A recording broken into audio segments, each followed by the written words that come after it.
Assalamualaikum warahmatullahi wabarakatuh. Ketemu lagi dengan Ibu Anata. Kali ini Ibu akan menjelaskan materi biologi SMA kelas 11, yaitu tentang sistem koordinasi pada manusia, tepatnya tentang sistem indera penglihatan, yaitu mata.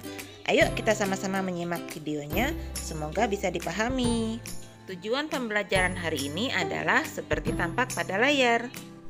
Sistem koordinasi pada manusia itu ada 3, yaitu sistem saraf, sistem indera, dan sistem hormon. Nah, kali ini yang akan kita bicarakan adalah sistem indera.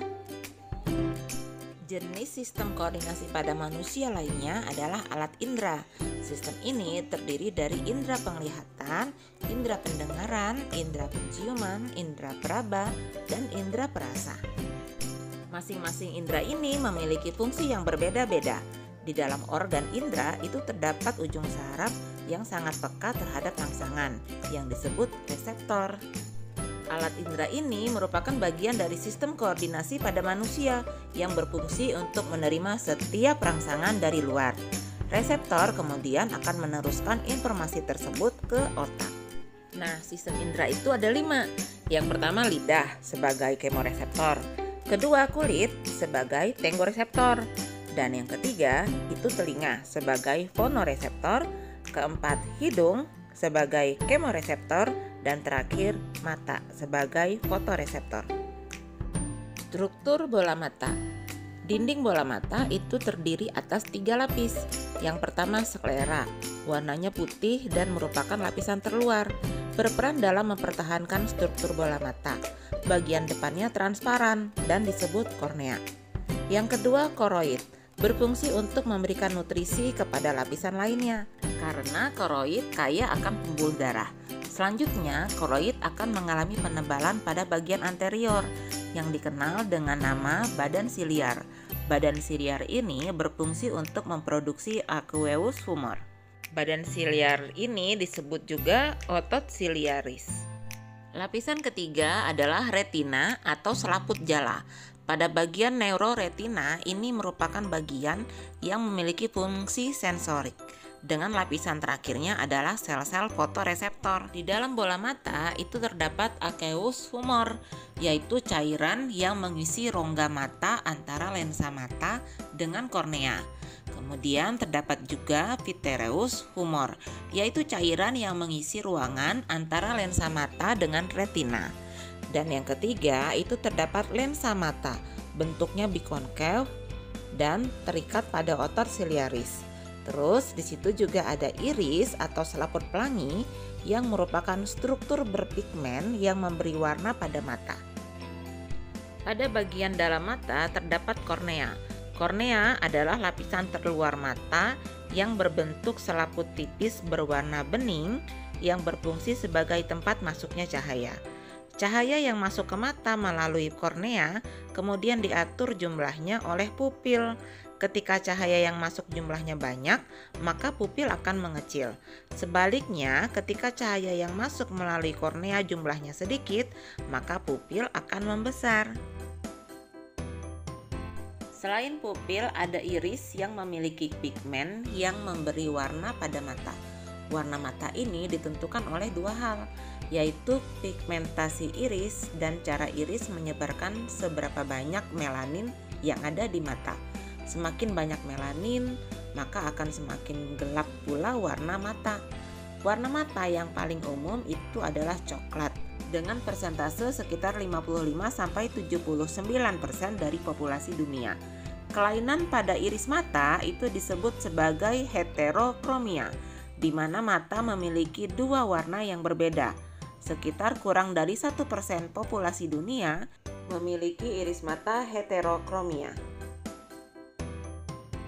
Cahaya yang masuk akan difokuskan oleh lensa. Sifat lensa mata itu sama seperti lensa pada kamera, yaitu memfokuskan cahaya agar jatuh tepat di retina. Lensa mata dapat berubah bentuk menjadi cekung dan cembung sesuai dengan jarak objek yang dilihat oleh mata. Perubahan ini disebut sebagai daya akomodasi. Lensa juga ditopang oleh badan siliaris yang memiliki fungsi untuk mengeluarkan air mata. Ketika mata melihat suatu benda yang jaraknya dekat, otot siliaris mata akan berkontraksi sehingga lensa akan menebal atau cembung untuk menangkap cahaya yang masuk. Cahaya yang masuk kemudian akan difokuskan agar jatuh tepat di retina. Sebaliknya, apabila mata melihat suatu benda yang jaraknya jauh, maka otot siliaris mata akan berelaksasi sehingga lensa akan menjadi pipih atau cekung untuk menangkap cahaya yang masuk. Retina. Retina terdiri dari 3 lapisan, yaitu lapisan neuroepitelium, lapisan bipolar, dan lapisan ganglion. Akson dari ganglion itu akan berkumpul membentuk saraf optikus. Tempat berkumpulnya akson-akson tersebut itu disebut bintik buta. Sedangkan di bagian lain dari retina itu terdapat suatu daerah yang banyak mengandung sel batang dan sel kerucut. Daerah ini disebut sebagai bintik kuning atau fovea. Cahaya yang masuk melalui kornea dan diatur jumlahnya oleh pupil itu akan diterima oleh reseptor yang ada pada retina. Reseptor ini disebut sebagai fotoreseptor yang terdiri dari sel batang dan sel kerucut. Sel batang berjumlah kurang lebih 125 juta dan berfungsi untuk menerima rangsangan cahaya yang tidak berwarna. Rangsangan cahaya ini diterima oleh rodopsin, yaitu sebuah pigmen yang terbentuk dari persenyawaan vitamin A dan protein. Rodopsin inilah yang peka terhadap rangsangan cahaya. Apabila cahaya yang masuk berlebih, maka rodopsin akan berkurang. Sebaliknya, apabila cahaya yang masuk kurang, maka rodopsin akan terbentuk kembali. Proses terbentuknya rodopsin sendiri membutuhkan waktu adaptasi, sehingga terkadang mata akan terasa kabur pada proses adaptasi itu berlangsung. Disebut adaptasi rodopsin. Sel kerucut.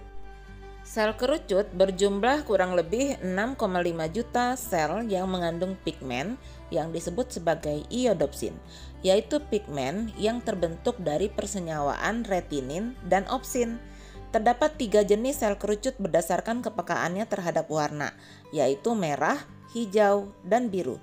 Dari kombinasi 3 jenis sel tersebut, mata dapat menerima rangsangan warna dari spektrum merah hingga ungu. Oleh karena itu, apabila sel kerucut ini mengalami kerusakan, mata akan mengalami apa yang disebut sebagai buta warna.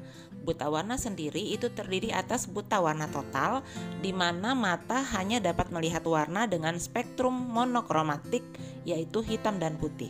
Dan buta warna parsial, di mana mata dapat melihat sebagian spektrum warna, seperti buta warna merah dan hijau, yang tidak dapat melihat spektrum warna merah dan hijau, atau buta warna biru dan kuning, yang tidak dapat melihat spektrum warna biru dan kuning.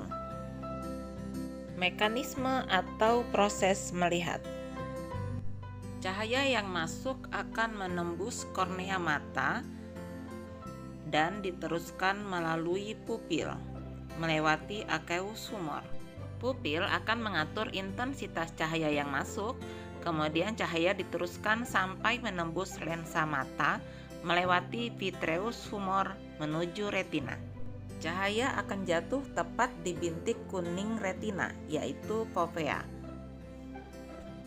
Selanjutnya, impuls cahaya kemudian akan disampaikan ke saraf optik, lalu diterima oleh sel batang atau rods, dan diterima juga oleh sel kerucut atau konus. Selanjutnya akan dikirim ke otak melalui saraf optikus untuk diinterpretasikan.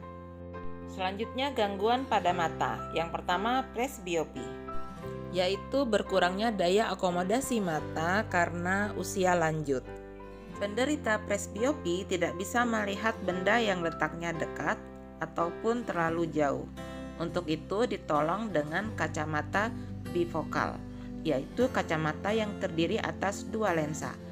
Lensa cekung untuk membantu melihat jauh dan lensa cembung untuk membantu melihat dekat atau untuk membaca.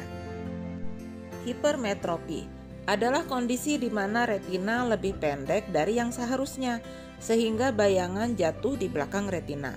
Kondisi hipermetropi dapat diatasi dengan menggunakan kacamata lensa cembung atau lensa positif.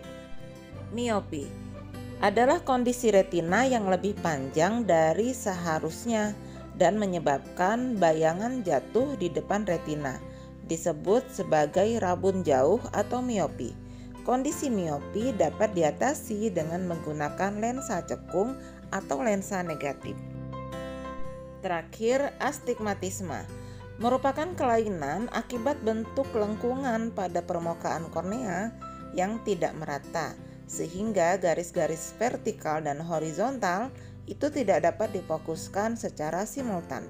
Kelainan mata astigmatisme itu dapat diatasi dengan menggunakan kacamata lensa silindris. Sekian dan terima kasih. Jangan lupa like dan subscribe.